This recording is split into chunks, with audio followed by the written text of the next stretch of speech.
A man and a woman are passionately kissing each other on the couch. As the woman takes her shirt off, another man, well-dressed and holding flowers in his hands, freezes in place at this terrible sight.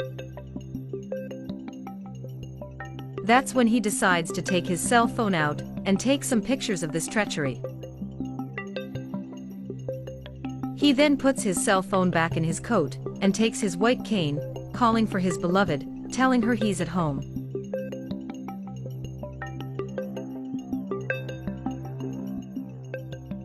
He gently walks toward the woman. She's greeting him back as she's getting dressed. In a whisper, the man says she told him that her husband would be gone for 2 days, and at that moment, her husband says that he was missing her, and that he brought a surprise for her. She tells the other man to keep quiet. She now acts surprised and excited, trying to react as expected from her, but in the meantime, she goes back to their kissing. The man calls for her once more. She says she's on her way, but the other man grabs her. She now approaches her husband, telling him she missed him so, and greets him with a hug. She notices the roses and takes them, saying she loved the surprise. This is only a small gift for making me feel the happiest man alive. As he's tenderly touching her face, the man is also grabbing her from behind. After a long trip, the man says he wants to sit down and relax for a while, and she guides him there. The other man walks beside him, and he has to pretend he doesn't notice him. As they sit down, she keeps looking at her lover who's standing there impatient. The man is his brother.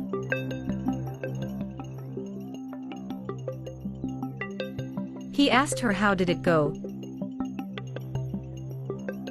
and she tells him that his brother was very helpful in handling things around the house, and that he took care of her. He's happy to hear that. She emphasizes how well he did. With one leg up on his, and touching his hand, she tells him she missed him, but her face indicates the contrary. As the couple sits there, the man gestures to the door, goes towards it and knocks.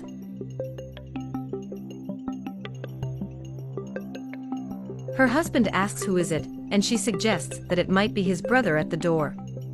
He was the only one to go there. But he has a key. She tries to ignore this slip, and happily walks to the door.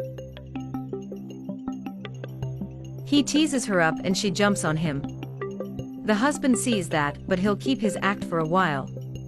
He'll wait for the right time. She gets off him and opens the door, announcing that it's his brother. The man walks inside, acting surprised to see his brother there on the couch. He sits next to his brother. He says that he should have told them he was coming home, so that they had prepared a more warm welcome. He praises his brother for those words and tells them that he has a surprise for them. His wife is excited, but his brother seems suspicious. He tells them that they will spend 3 weeks at his country house. She says she would rather go just the two of them, but his family is her family. The man doesn't seem too sure about this, but his brother starts tapping on his legs to hurry him up to pack his things. His wife doesn't know what clothes she should take. Her husband warns her that the days there are uncertain, it can be cold or hot there. He suggests that she should pack all of her things and take them. She agrees. She says she'll pack all of her things and goes to her room, but not before giving a goodbye kiss to her lover. The man tells his brother the same thing. He should pack all of his clothes just to make sure. His brother thinks this surprise is a little odd. You didn't like it? I did. And he tells his brother to start packing too. The husband is devastated by this betrayal.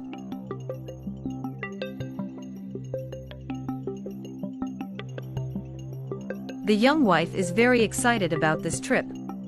As she's packing all of her things as suggested, her lover knocks on the door and goes in. He takes her from behind. He says that she's a mean woman who likes to seduce brothers. But she tells him that she likes him better, that the blind man is a weight on her life.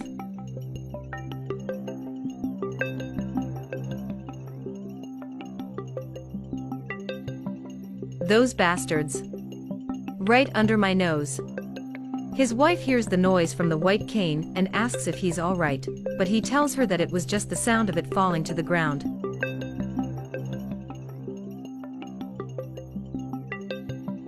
She starts to undress, but her partner stops her.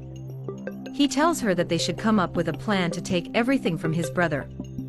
She doesn't understand why he hates his brother so much, but she tells him that he'll propose to her on this trip, so everything that's his will be hers.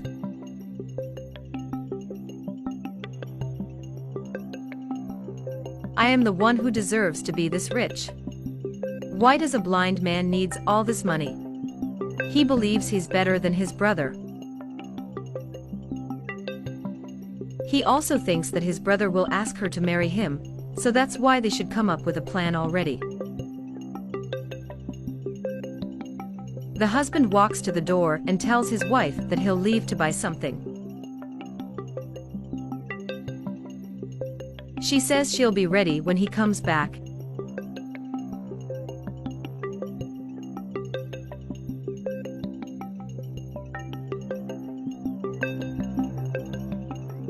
After a pleasant while, the husband comes back, now holding a small red box in his hands.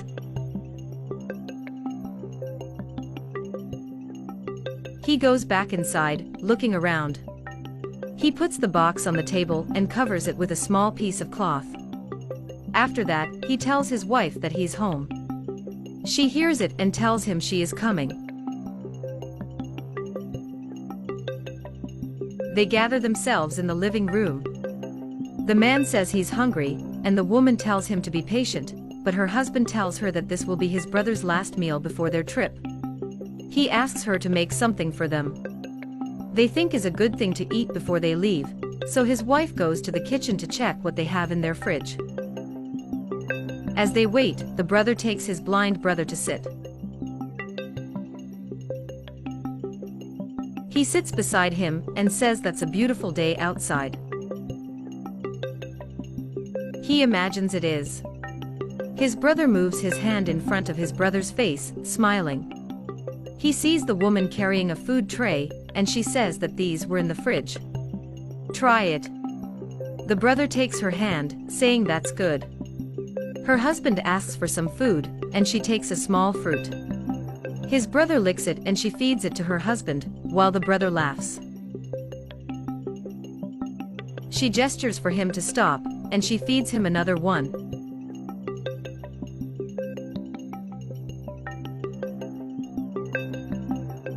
Having eaten, she hurries them to go, but her husband says they need to wait. He has another gift for both of them. She seems suspicious about it. The man asks his brother to remove the cloth on the table. She is very happy to see the box. She takes it and he asks her to open it. It's the picture from earlier. She's absolutely terrified. She takes it and shows it to the brother, who is astonished by this sight. You thought you could trick me. I found out about everything. She calls him a liar for acting like a blind man this whole time, but he orders her to shut up. He did everything for her. His brother says this is a misunderstanding, but he tells him to shut up. Their mother would be disgusted by this. She tries to pin this on the man's brother, that she was alone and he seduced her, but he says she's lying, that she must have put something in one of his drinks. She calls him a liar and the man says he has proof. The husband says that that's why he traveled without telling them why, it was to operate his sight. And now I can see what was really happening here. She wants to discuss this with just the two of them. She says it was his brother who betrayed him.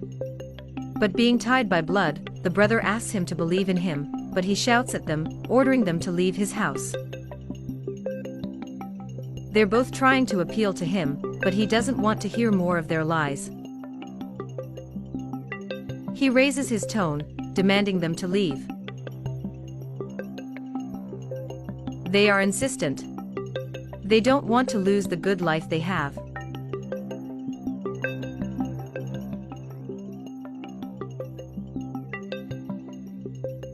Are you really going to put your own blood out of the house?